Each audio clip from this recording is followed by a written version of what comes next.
Здравствуйте, друзья! Сегодня мы поговорим про злостных сепаратистов, про врунишек, про манипуляции, про откровенную ложь, про Турцию и российские следы. Мы начинаем. Телеканал 1+1, программа его ТСН. Называется сюжетец «Кто обвиняет в бандитизме командира Айдара?». В общем, понятно, речь идет об одном из командиров батальона Айдар, и эту ситуацию достаточно плотно уже освещал на своем канале. В общем, ребята отжимали, забирали под страхом смерти или физического насилия, забирали личное имущество граждан, как то автомобили, золотые изделия, детские золотые крестики, они необходимы были на развитие как раз таки украинской армии. Но подводят к чему? Что забирали они у людей неправильных. У сепаратистов. А у сепаратистов, вы же понимаете, можно. Сепаратистские дети это не вполне даже и дети, это настоящие исчадия ада. В общем, вот в таком вот плане к этому всему подводят. Виявляється, заяву на командира Айдару Валентина Лихоліта написав очільник Сєвєродонецька зі своїми заступниками. Цього мера активісти називають відвертим сепаратистом. Ну вот, что я говорил. Этого мэра активисты называют откровенным сепаратистом. Не суд называют, а активист называют. Ну и они дальше приводят в пример активиста. Сергій Іванов, луганський журналіст, дуже прискіпливо вивчав діяльність цього політика. І твердить, той брав активну участь у проведенні сепаратистських референдумів. Ну все, если вот этот вот луганский журналист сказал, значит так оно и есть. Правда, в 2014 году он сказал, что Болотова убили. Серьезно, Валерий Болотов убит. Информацию подтвердили в ЛНР. Об этом сообщает он Сергей Иванов со ссылкой на свои источники в ЛНР. Это тогда активно понесли украинские СМИ. Еще было парочка вбросов, там бабушку убивали, которая оказалась вполне таки живой. Ну, в общем, источник, заслуживающий полного доверия. Дальше слушаем. Напад на будинки голови Сєвєродонецька та його заступників, погрози міліціонеру гранатою, викрадення автомобіля і незаконне утримання осіб. Да какие-то мелочи на самом деле. А почему его сразу не отпустили, этого командира Айдара? Наш Сергій Гальченко вирішив перевірити, що в цій справді правда, а що емоції, і відкопав цікаве відео. О, начинается самое интересное. Откопал интересное видео. Наверное, эксклюзивчик какой-то откопал, где мэр этого Северодонецка, у которого славные командиры отжимали имущество, наверное, призывал убивать украинских военнослужащих. Ну, я думаю, как минимум. Ми знайшли ось це відео періоду Руської весни, березня 2014 року. На ньому чинний мер Северодонецька Казаков каже жителям про створення добровольчих народних дружин. Очевидно, проти української хунти. Ага, на этом видео этот мэр Северодонецка говорит про создание ДНД. ДНД – добровольная народная дружина. Они у меня в детстве даже были, в Киеве ходили, но я не знал тогда, что они создаются исключительно против украинской хунты. Нам журналист объяснил, для чего они создаются. И дальше пускают это уникальное видео, которое телеканал откопал. Уф. Я сразу вам хочу сказать, мы не сидим сложа руки. Вы знаете, что уже больше, чем, наверное, 10 дней мы вместе с вами создаем здесь отряды ДНД и вместе с милицией, которая тоже стоит сегодня на защите жителей нашего города, полностью, так сказать, у нас есть с ними взаимодействие. Вместе проводим дежурство. Ці загони згодом стали так званим ополченням. Настоящая журналистика. Сначала говорит, наверное, против украинской хунты, а потом рассказывает, что вот эти вот ДНД потом стали как раз ополчением. Ну, что же за видео он раскопал? Ну, профессором здесь быть не надо, для того, чтобы зайти на канал в YouTube и отмотать вниз. Вот мы мотаем, сейчас мы найдем это эксклюзивное видео, которое откопал журналист. Угу. Вот оно, это видео. Но журналист не мог не видеть, что внизу тоже есть видео. Он не мог не знать, что вот эти вот видео есть, вот эти вот есть видео. Есть видео с выступлением этого мэра. Не одно, тут 2, 3, 4. Очень много выступлений. Тут явно много антиукраинского можно найти. Во-первых, вы слышали в его выступлении там на площади что-то антиукраинское? Он говорил там хунта, еще что-то. Нет. За вас такой вывод сделали журналисты вот этого вот телеканала 1+1. Самого разжигательного телеканала Украины. Ну теперь давайте посмотрим, как культивировал ненависть к украинской хунте этот сепаратюга. Мэр призвал горожан не паниковать. Видео от 2 марта. Каких-то проявлений насилий, там, эксцессов у нас не было. Работают пункты и отряды ДНД по оказанию помощи нашей милиции. Не понял, а как же украинская хунта? Про створення добровольчих народних дружин. Очевидно, проти української хунти. У нас работают наши предприятия, поэтому нет повода для каких-то паники, сплетен, распространения и всего остального. Те, кто хочет дестабилизировать эту ситуацию, не нужно этого делать. У нас нормальный, законопослушный город. Законопослушный город. Каким законом они послушны? Наверное, послушны законам сепаратистским каким-то. Или украинским, ёпта. Следующее его выступление этого сепаратиста позорного 27 февраля. Делаем все для того, чтобы в нашем городе был мир, спокойствие. Так я не понял, а где призывы свергать кровавую хунту, а? Я призываю только к одному, к спокойствию, к миру, о том, чтобы не было у нас кровопролития. Мы в состоянии договариваться с любыми политическими партиями, выслушать их мнение, пожалуйста, предоставить им слово. Но вот здесь вот он расскажет про ДНД, про те самые ДНД, которые, как парит 1+1, были предшественниками создания вот этого вот ополчения.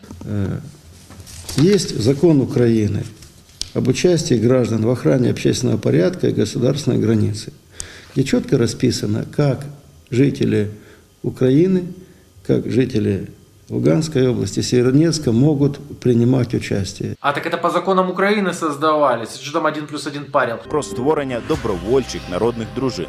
Очевидно, проти української хунти.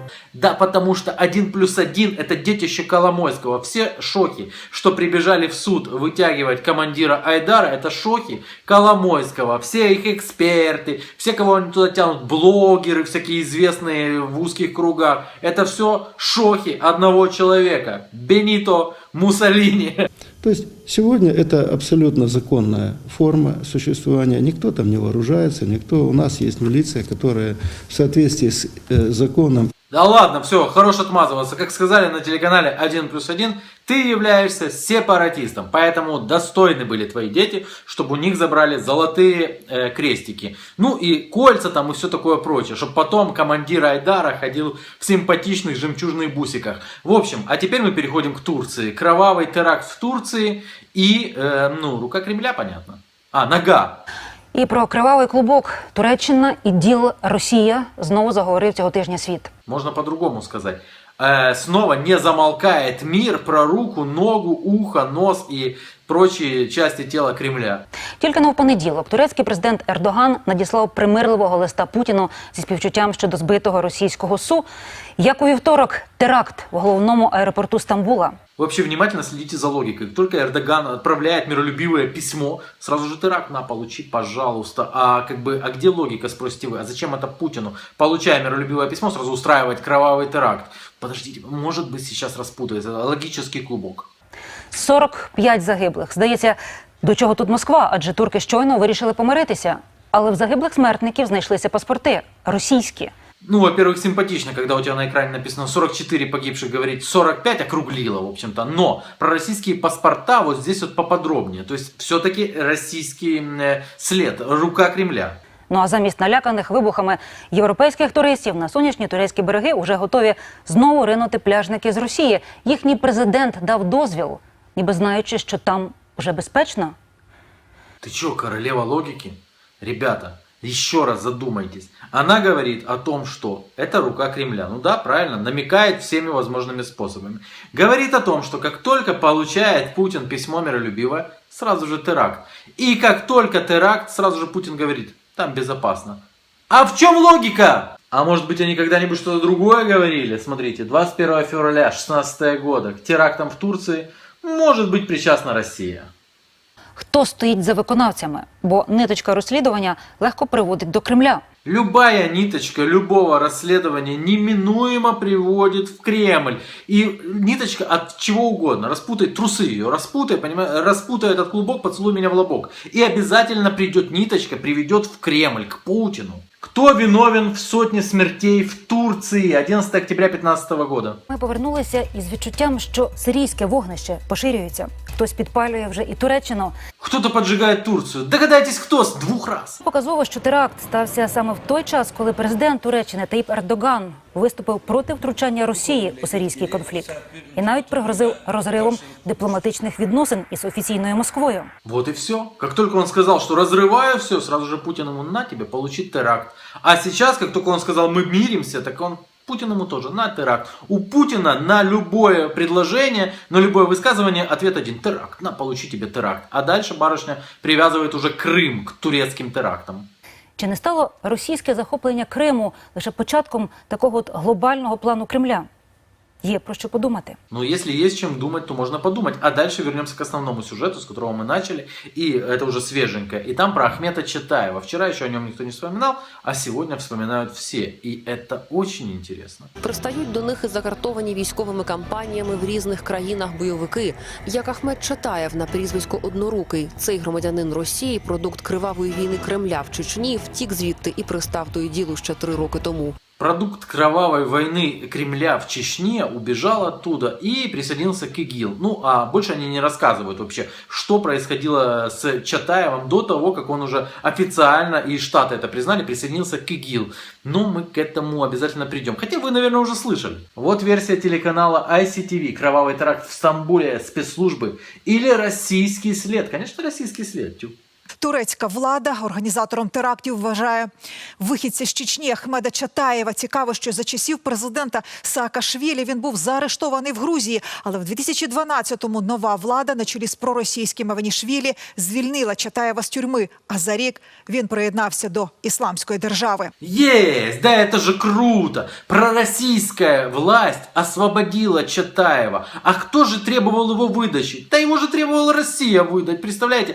Россия требует выдать, а пророссийская власть говорит: нет, мы не выдадим. То это просто короли логики. Короли, блин, логики. Ахмет Чатаев по кличке Ахмет Однорукий разыскивается российскими спецслужбами за вербовку боевиков и сбор средств для бандитского подполья Северного Кавказа. Российские спецслужбы разыскивают, а пророссийская власть Грузии говорит: нет, по договоренности с Кремлем не выдадим мы России. Да классно ж просто. Это как раз таки видео того самого времени, когда Россия требовала выдать террориста, а ей говорили: не получится. Вот смотрите, правозащитник, сзади у него написано там, да, Human Rights. Российская Федерация обратилась к правительству Грузии в связи с экстрадицией Ахмеда Чатаева. Мы обращаемся к правительству Грузии ни в коем случае не допускать передачу Чатаева. Это, наверное, пророссийские правозащитники, которые по договоренности с пророссийской властью отказываются выдавать Чатаева России. Как выяснилось, информация о пограничниках, которые на сегодняшний день являются единственными свидетелями задержания Чатаева, основана на лживых показаниях. К тому же у него не было никакого оружия. Да он вообще ягненок, просто горный ягненок. Я вам скажу, что сегодня меня сразило вообще наповал. То, что Радио Свобода сегодня открыла свой рот, разлепила губки и начала рассказывать о том, что Чатаев это россиянин и пророссийский там след, указывает, Чатаев явно указывает на российский след этих терактов. Это просто разрыв. Потому что вот, это же Радио Свобода, состояние Ахмета Чатаева ухудшается. Боже ты мой, все правозащитники вставали тогда на его защиту. А что тогда говорила Радио Свобода? Давайте послушаем избранное. Здравствуйте, Денис. Несколько минут назад из тюремной больницы вышел грузинский правозащитник и журналист Гелан Тивлишвили. Он рассказал о том, в каком состоянии находится Ахмет Чатаев. Ахмет Чатаев собственноручно благодарит вообще всех, кто следит за его делом. И он передал через Гелан Тивлишвили некоторые устные ответы. Ему просто очень трудно было писать левой рукой. Гелан Тивлишвили и еще несколько грузинских правозащитников из Центра по правам человека, они требуют, чтобы Чатаева освободили хотя бы под подписку о невыезде. Чатаев отрицает какое-либо участие в подготовке этой группы, которая направлялась, по его словам, через Дагестан в Чечню. Сегодня та же самая Радио Свобода топит уже за других ребят. Они постоянно находят за кого топить. А потом, через несколько лет, у них происходит амнезия. А вот Amnesty International, Украина, обязана прекратить выдачу. Ахмет Чатаев, дополнительная информация. Обязательно. Да остановите выдачу. Европейский суд по правам человека призвал власть Украины не выдавать. Не выдавайте Ахмета Чатаева. А других без проблем. А вот его не выдавайте. Он же просто невинная овечка. Чатаєв був високопоставленим офіцером в Міністерстві війни і ДІЛ. Його зв'язки з джихадістами начебто документально підтверджені. Усе це сприяло появі версії про російський слід теракту в Стамбулі. И все делают вид, что так и надо.